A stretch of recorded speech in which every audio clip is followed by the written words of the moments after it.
మరో breaking news చూస్తున్నాము. ఖాతాదారులను ముంచేశాడో పోస్ట్ మాస్టర్. 30 లక్షలు గోల్మాల్ చేశాడు. నర్సాపురం మండలం పసలదీవి పోస్ట్ ఆఫీసులో ఈ కుంభకోణం వెలుగులోకి వచ్చింది. ఖాతాదారులకు కుచ్చుటోపి పెట్టాడు పోస్ట్ మాస్టర్ ప్రసాద్. పొదుపు ఖాతాలు, ఎఫ్డీఏలు, సుకన్య సమృద్ధి యోజన అకౌంట్స్ నుంచి నిధులు మళ్లించినట్లుగా గుర్తించారు. ఖాతాదారులకు తెలియకుండా వారి పాస్ బుక్స్ లో మాత్రమే నమోదు చేసి డిజిటల్ గా రికార్డ్ చేయకుండా మోసం జరిగినట్లుగా చెప్తున్నారు.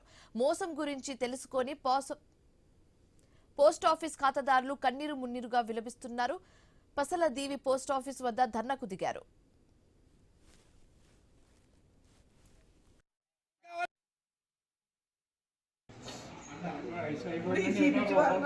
కొద్దిగా బుక్ కట్టుకుని దాచుకున్నానండి. ఏదో 5 సంవత్సరాలు కదా మనకి ఇలా పని ఉంటుందని ఆయన పెట్టిలో పెట్టాను.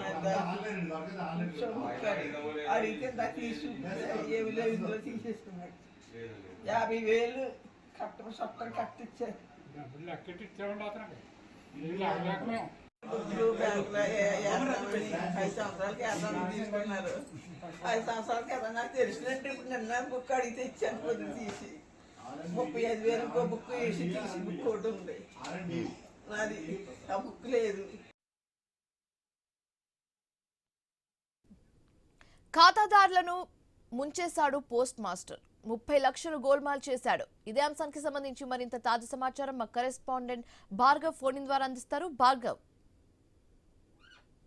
రూపాయి దాచుకుని తమ భవిష్యత్తు కోసం, పిల్లల కోసం ఉన్నటువంటి ఖాతాదారులు ఎవరుంటారో వారిని నట్టేట ఉంచే విధంగా కూడా పసలదేవి తపాలా శాఖ పోస్ట్ మాస్టర్ ఆర్ఎన్విడి ప్రసాద్ దారుణాతి దారుణంగా కూడా వారికి టోకరా పెట్టారని కూడా చెప్పుకోవచ్చు. ఎందుకంటే ప్రైవేటు చిట్ ఫండ్ కంపెనీలు, ప్రైవేట్ ఏజెన్సీలు మోసాలు ఇప్పటి వరకు చూస్తూనే ఉన్నాం. ఒక కేంద్ర ప్రభుత్వ రంగ సంస్థ అయినటువంటి తపాలా శాఖలో ఈ విధమైనటువంటి మోసం జరగడం అనేది కూడా అది ఖాతాదారులను నిండా ముంచేసిందని చెప్పొచ్చు. దాదాపు రూపాయి కూడబెట్టుకున్నటువంటి సుమారు 30 లక్షల రూపాయల నిధులను కూడా ఖాతాల నుంచి మళ్లించడంతో పాటు ఆ ఖాతాల్లో జమ చేయకుండా పాస్ పుస్తకాల్లో దొంగ సంతకాలు పెట్టి రాసినటువంటి తతంగం అనేది కూడా ప్రస్తుతం ఖాతాదారులు మేల్కొనడంతో బయటపడింది. తాము మోసపోయామని తెలుసుకున్నటువంటి బాధితులందరూ కూడా నర్సాపురం మండలం పసలదేవి పోస్ట్ ఆఫీస్ కు చేరుకుని అక్కడ ధర్నా నిర్వహించడంతో ఈ విషయం అంతా కూడా బయటకు వెలుగు చూసింది. ప్రస్తుతం తగునుకు నుంచి తపాలా శాఖ ఉన్నతాధికారులు నర్సాపురం పసలదేవి పోస్ట్ కార్యాలయానికి వెళ్లి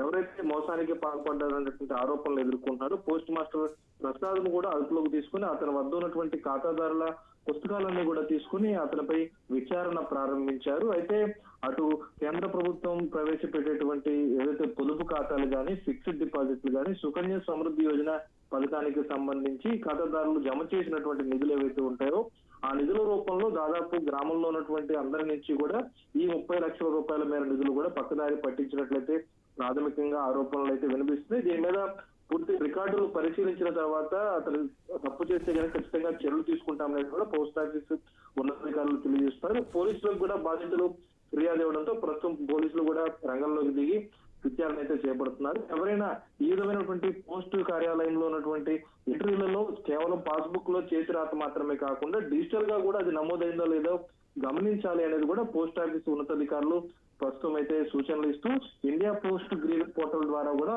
ఎటువంటి ఫిర్యాదులున్నా తమకు చేయాలనేది కూడా వారు స్పష్టం చేస్తున్నారు. ఈ పసలదేవి పోస్ట్ మాస్టర్ ఎవరైతే ప్రసాద్ ఉన్నాడో అతనిపై చర్యలు తీసుకోవాలనేది కూడా ప్రస్తుతం బాధితులు కోరుతున్న పరిస్థితి ఉంది. Right, thanks for the updates Bhargav.